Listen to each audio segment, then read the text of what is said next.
Prepárate para aprender sobre las guerras religiosas. Toma nota de estas preguntas y respóndelas al finalizar el programa. 1. ¿En qué fórmula se basó la paz de Augsburgo? 2. ¿Por qué el Estado optó por la tolerancia después de la guerra civil?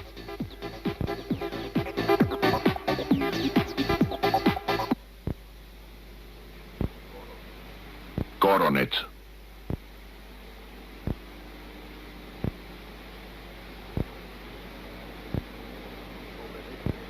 WGBH, Boston, presenta, en asociación con el Museo de Arte Metropolitano,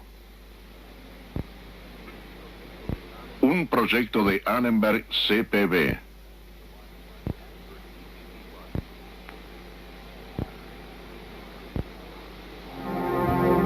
La era de la Reforma enfrentó a católicos contra protestantes, dinastía contra dinastía, pueblo contra pueblo.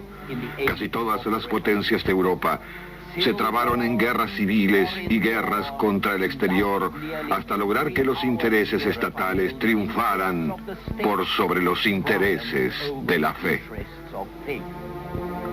Hoy, en la tradición de Occidente, las guerras de la religión.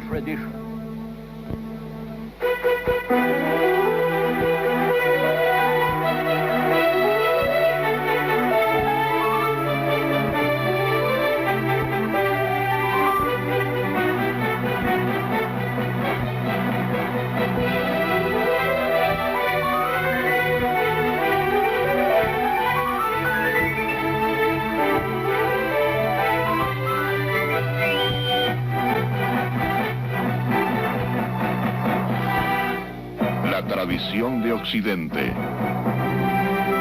Y ahora el profesor Eugene Weber de la Universidad de Los Ángeles en su viaje a través de la historia de la civilización occidental. Edward Gibbon, gran historiador inglés, muerto hace 200 años, llamó a la historia como el registro de los crímenes, locuras e infortunios de la humanidad. De todos estos, los siglos XVI y XVII reúnen cosechas bastante abundantes.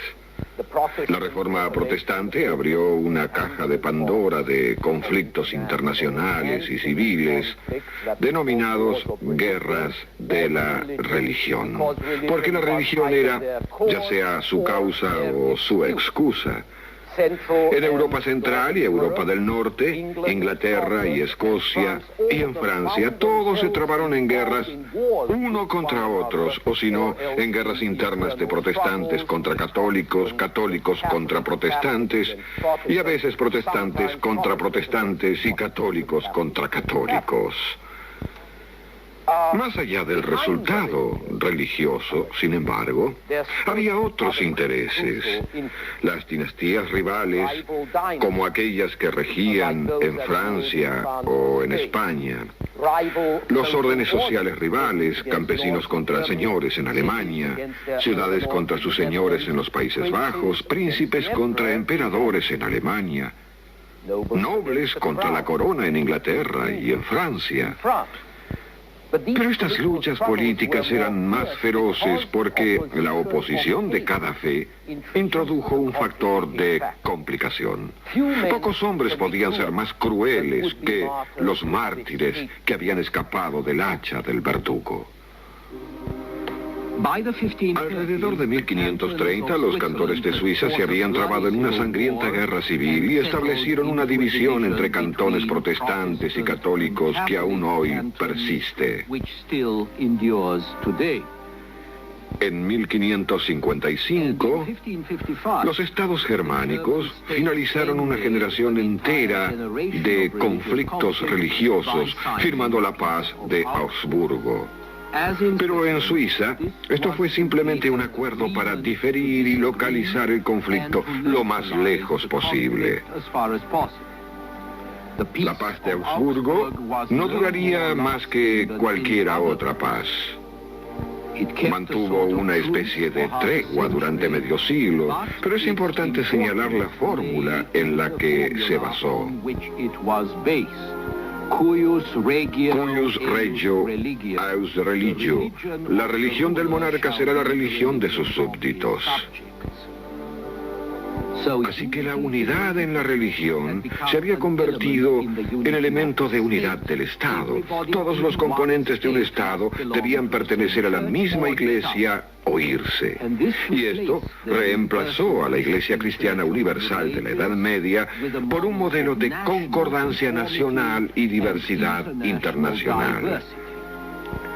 Pero justamente cuando Europa Central lograba un respiro, Europa Occidental comenzó a meterse en problemas. En Inglaterra, en 1535, el rey Enrique VIII rompió con Roma por querer divorciarse de su esposa, que no le había dado un heredero varón. Pero el Papa no aprobó el divorcio, de modo que en la Constitución de la Reforma, Enrique estableció su propia iglesia nacional, la Iglesia de Inglaterra. Se convirtió en el primer príncipe soberano en tomar posesión de la Iglesia romana, sometiéndola totalmente al Estado y empleando sus propiedades para fortalecer la corona y a los partidarios de esta. La institución de la Reforma permaneció incierta durante 150 años y creó bastante inseguridad en Inglaterra. Pero la segunda hija de Enrique, la reina Isabel I, coronada en 1558, ayudó a estabilizar la situación introduciendo una nueva idea: tolerancia a cambio de pagar. Se permitía adorar a su gusto, pero uno debía hacerlo en privado y debía pagar por ello, porque era un privilegio ser distinto a todos los demás. Isabel y sus sucesores realmente no confiaban en los católicos, no por tener una fe diferente, sino porque su fe hacía que algunos de ellos actuaran como quinta columna de los enemigos católicos de Inglaterra, especialmente España. Así que Isabel los vigilaba bien y los multaba, pero también desistió de tratar de asegurar la uniformidad por la fuerza, aunque destacando la necesidad, al menos la ventaja de esta. Mientras tanto, en Francia y los Países Bajos estaban comenzando las dificultades. Allí los problemas políticos y religiosos produjeron una mezcla explosiva que estalló alrededor de las décadas del 60 y 70 del siglo XV. Esto condujo a una serie de guerras casi interminables durante el resto del siglo, con franceses luchando contra franceses, belgas contra holandeses, ingleses ayudando a protestantes en Holanda y en Francia, y españoles combatiendo a todos en uno y otro momento. La Francia católica había estado ejecutando en la hoguera a los reformistas protestantes desde 1520, pero el protestantismo también atrajo a un gran número de nobles franceses, a quienes esto les pareció un conveniente caballo de batalla contra la corona, que se había estado fortaleciendo a costa de ellos. Los protestantes franceses fueron llamados hugonotes, del término germánico para los confederados, y políticamente a menudo representaron una reacción feudal contra el Estado usurpador centralizado. Pero el catolicismo era popular en Francia, y el bando católico tenía la ventaja de contar con subsidios españoles, así que la guerra civil se prolongó, caracterizada por pequeñas batallas y grandes masacres. La más famosa masacre se produjo en agosto de 1572, la noche de San Bartolomé, y al día siguiente, en la que perdieron la vida varios miles de protestantes en París y en las provincias. El Papa, al enterarse, ordenó un Te Deum, cántico de acción de gracias, y declaró que la masacre lo complacía más aún que 50 victorias contra los turcos. Felipe II de España también se alegró. Se dice que esta fue la única vez que rió en su vida. No todo el poder de Felipe, sin embargo, podía impedir que los protestantes de los Países Bajos se liberaran del régimen católico español. Bajo el liderazgo de Guillermo de Orange, estos se separaron de las provincias belgas, que continuaban siendo católicas, y establecieron un nuevo estado libre llamado las Provincias Unidas, también conocido como Holanda, derivado del nombre de la más grande y más rica de estas provincias. Habiendo perdido buena parte de los Países Bajos, Felipe trató de compensar esto ganando más influencia en Francia y quizás tomando el control de Francia como protector del bando católico de allí. Pero a pesar de toda la ayuda que brindó a los católicos franceses, Felipe no pudo impedir que un príncipe hugonote accediera al trono de Francia, Enrique de Borbón, príncipe de Biarritz, en los Pirineos, el siguiente en la línea sucesoria. En Francia continuaba la guerra civil, devastando al país. Llegó a su término cuando Enrique decidió convertirse al catolicismo, declarando: París bien vale una misa. La conversión parecía ser el único modo de asegurar la unidad de Francia y obtener la corona. Y dio resultado. En 1594, Enrique entró en París, que lo había estado combatiendo mientras fue hugonote. Coronado como Enrique IV, unió a católicos y protestantes contra el enemigo español y luego de otros 3 días de guerra, obligó a los españoles a firmar la paz. Pero la tarea más grande de Enrique fue lograr la paz dentro de Francia.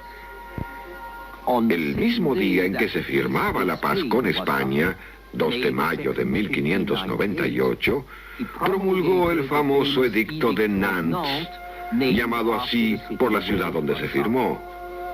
Pero sirvió como base de paz religiosa en Francia hasta que Luis XIV lo revocó alrededor de un siglo después. El edicto tuvo éxito, pues a los católicos los hizo sentirse triunfantes y a los hugonotes seguros, ya que se les permitía profesar su culto a su manera.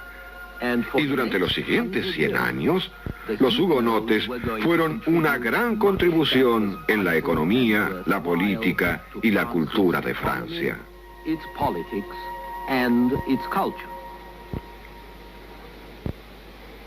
Ahora bien, dejando de lado a los hugonotes y su contribución, quiero decir algo sobre una de las consecuencias más importantes de esta serie de conflictos que eran principalmente guerras civiles.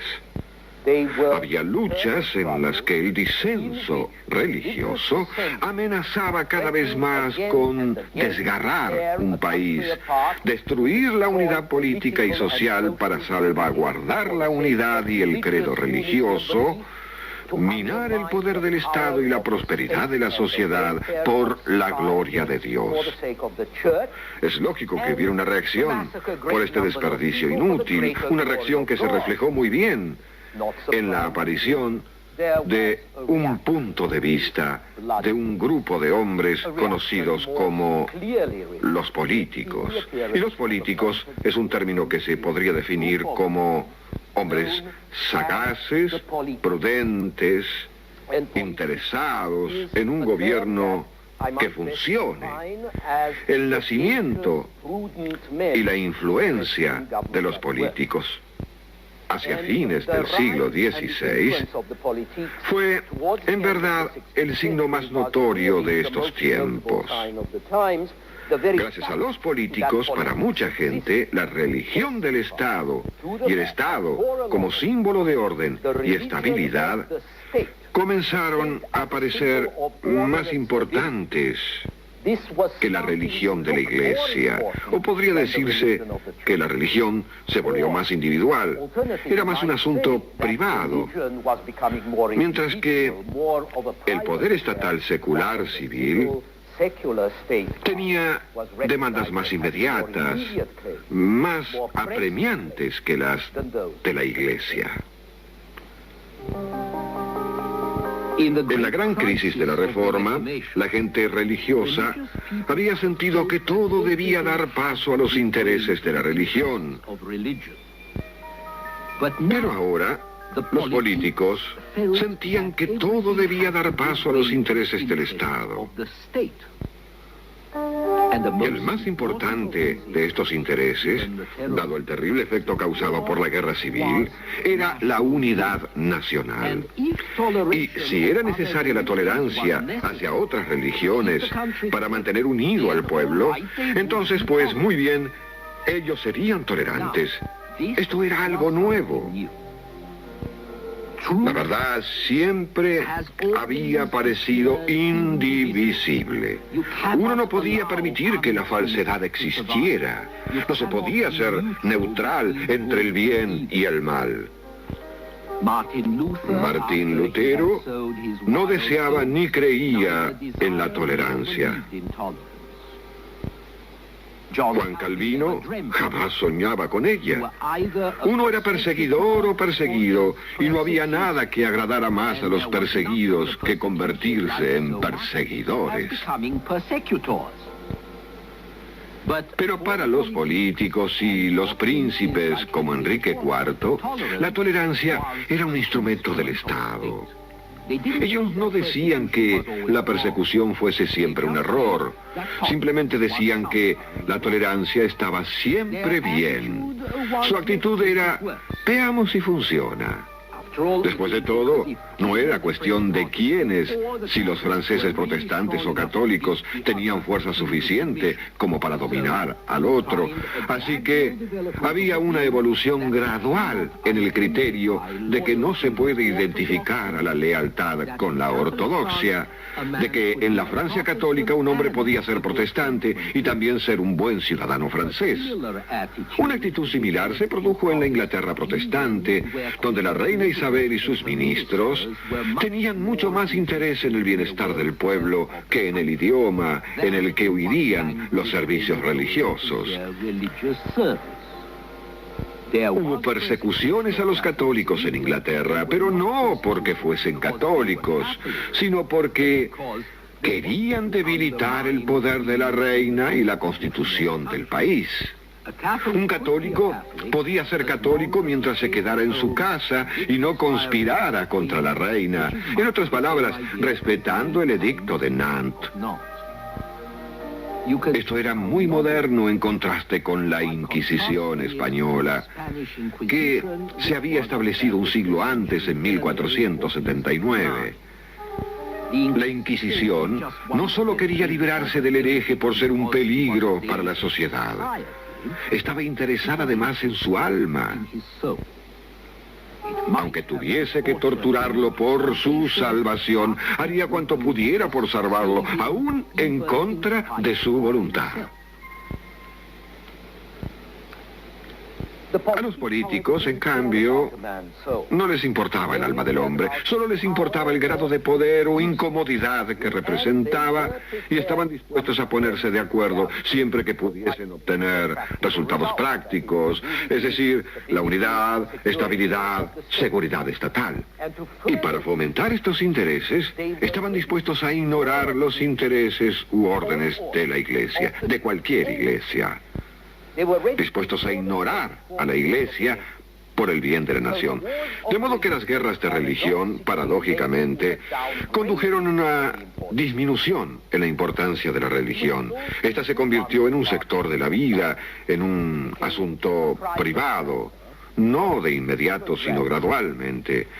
Y finalmente, en el siglo XIX, un político victoriano señala que las cosas han llegado a buen puerto si la religión va a formar parte de la vida privada.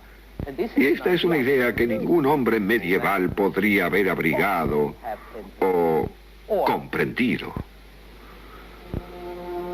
No obstante, las guerras de religión aún no habían finalizado. La mayor de ellas, y la última, sería la Guerra de los 30 años, desde 1618 hasta 1648. Se produjo esta en casi todas las potencias de Europa, suecos y daneses, alemanes y bohemios, españoles y franceses. Comenzó cuando Fernando de Bohemia subió al trono en 1617, decidido a reintegrar sus tierras al catolicismo y a revocar las libertades religiosas de los protestantes bohemios. En pocos años, el conflicto se convirtió en una guerra internacional. Los ejércitos, como de costumbre, hicieron más daño a la población civil que al ejército enemigo, pero las cosas empeoraron tanto que hasta los soldados sufrieron, como pueden ver en estos grabados del artista francés Jacques Colomb. William Harvey, médico inglés que descubrió la circulación de la sangre, viajó a través de Europa Central durante la guerra y señaló: dicho sea de paso, casi no veíamos ni un perro, corneja, milano, cuervo, ni ninguna clase de ave que analizar. Solo unas pocas personas miserables, las reliquias de la guerra y la peste, donde el hambre había sembrado esqueletos antes de mi llegada. Como dijo el gran poeta inglés Milton, ¿qué otra cosa puede generar la guerra, salvo otras guerras aún más interminables? La única esperanza en esta clase de situación es el agotamiento. Y alrededor de 1648 todos estaban agotados. Había sido la peor catástrofe de Europa Central desde la peste negra del siglo XIV. Finalmente, la lucha terminó con el Tratado de Westfalia, que reafirmó el derecho de cada gobernante a elegir la religión de su tierra.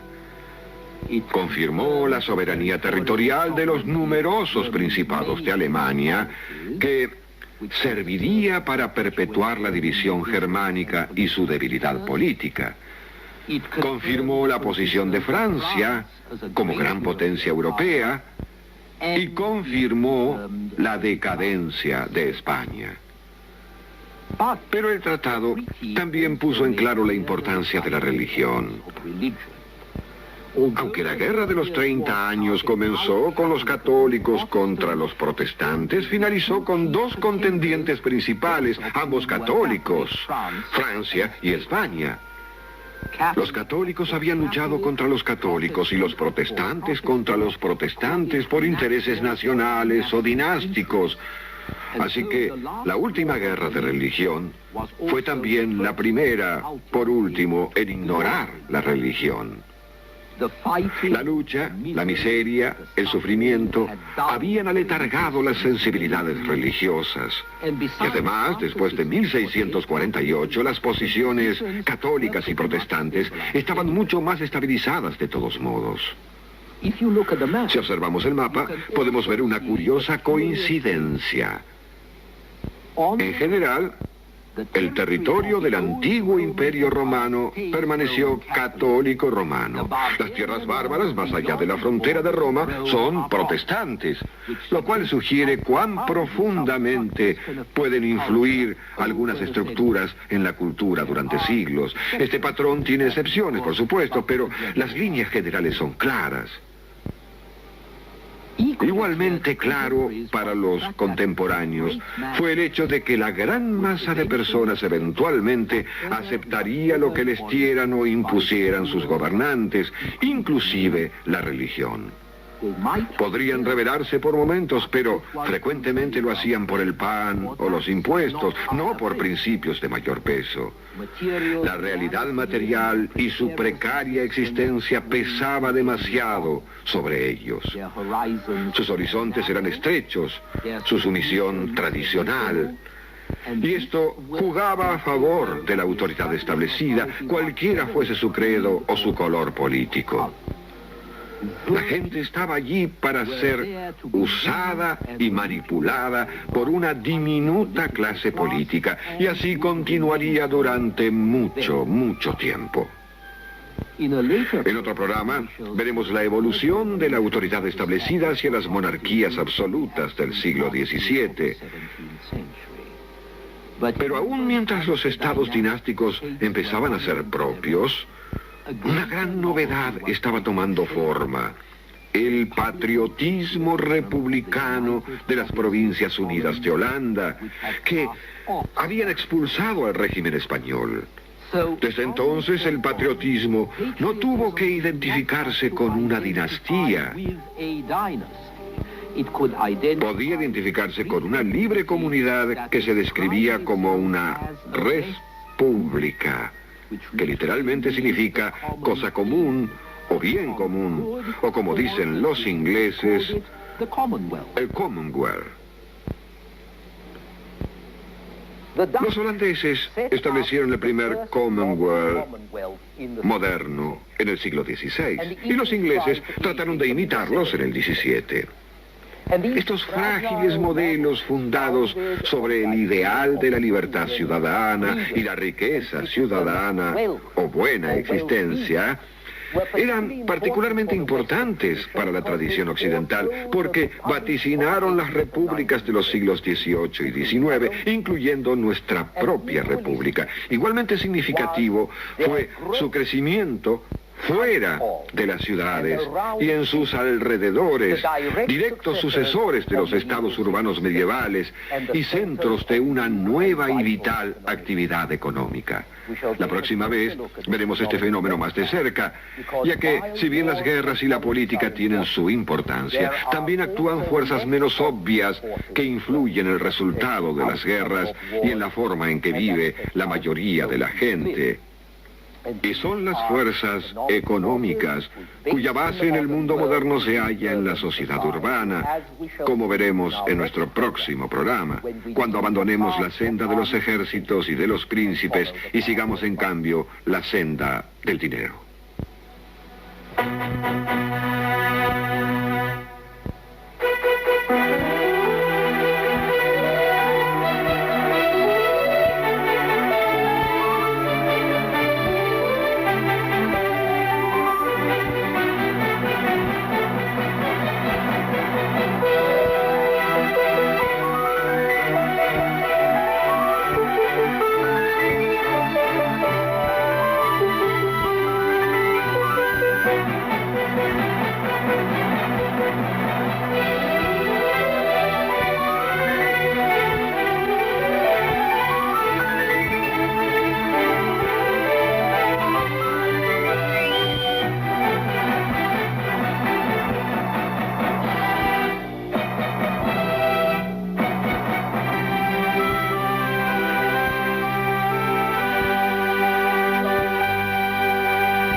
Examina tu cuestionario. 1. ¿En qué fórmula se basó la paz de Augsburgo? 2. ¿Por qué el Estado optó por la tolerancia después de la Guerra Civil? Respuestas. 1. La paz de Augsburgo se basó en la siguiente fórmula. La religión del monarca era la religión de los súbditos. Así, la unidad religiosa se convirtió en un elemento de la unidad del Estado. 2. El principal interés del Estado era la unidad nacional, y para lograrla, necesitaba adoptar la tolerancia religiosa. No te pierdas el próximo episodio de La Tradición de Occidente, aquí en Educable.